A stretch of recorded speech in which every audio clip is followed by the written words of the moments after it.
Ibinahagi ng iba't ibang ahensya ng pamahalaan ang kanilang mga inihaing karagdagang polisiya na angkop pa sa pagpapalawak ng Solo Parents Welfare Act at kampanya laban sa Anti-Child Sexual Abuse or Exploitation of Children Act.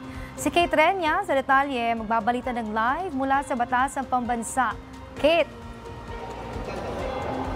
Princess, layunin ng isinagawang pagdinig ng Committee on Revision of Laws na layong masiguro ang maayos at sabayang pagtugon ng publiko at pribadong sektor para maprotektahan ng mga solo parents at mga kabataang Pilipino.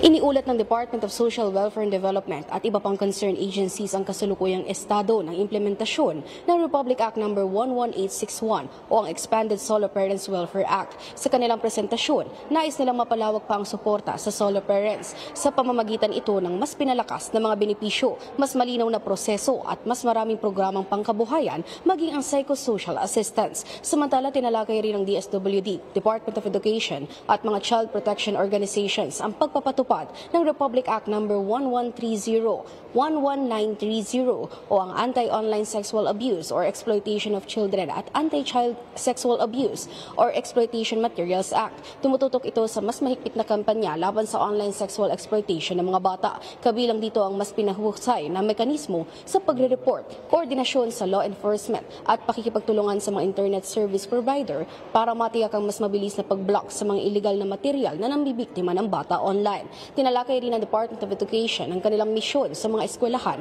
sa pamamagitan ng pagsasagawa ng classroom-based session laban sa OSAEC at SISAEM, kung saan higit 3 milyong estudyante na ang nag-participate simula pa noong school year 2024.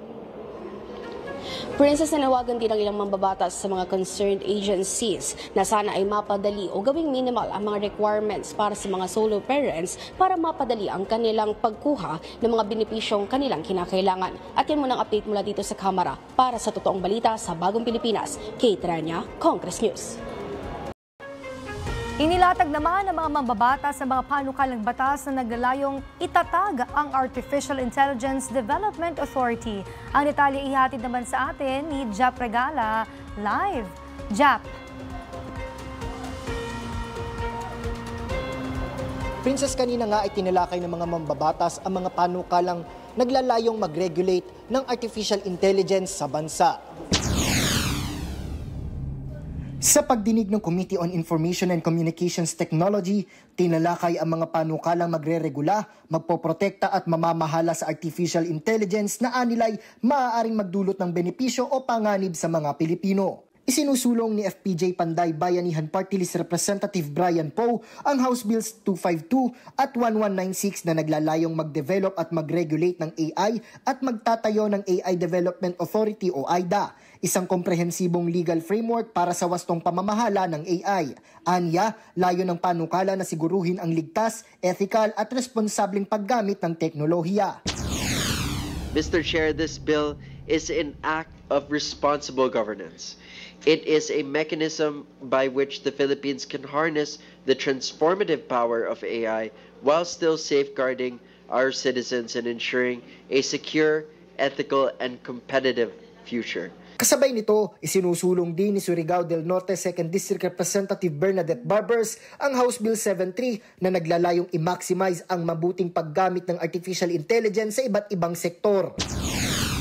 This bill positions the Philippines to fully harness the benefits of AI while protecting our people from its risk.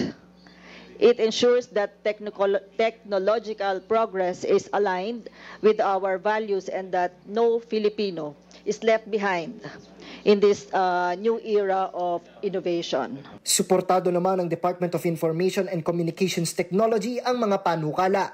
Ayon sa kanila, mahalaga ito upang masiguro ang responsableng pag-unlad ng AI sa bansa. Samantala, umaasa naman ang mga mambabatas na maipapasa ang mga panukalang batas, lalo na ngayong talamak ang fake news, misinformation at maling paggamit ng artificial intelligence. Princess Gate, paano mga mambabatas, layo ng mga panukalang ito na matiyak ang seguridad at proteksyon ng mga Pilipino laban sa pag-aabuso ng AI. Mula rito sa Kamara para sa totoong balita sa Bagong Pilipinas, Jap Regala, Congress News.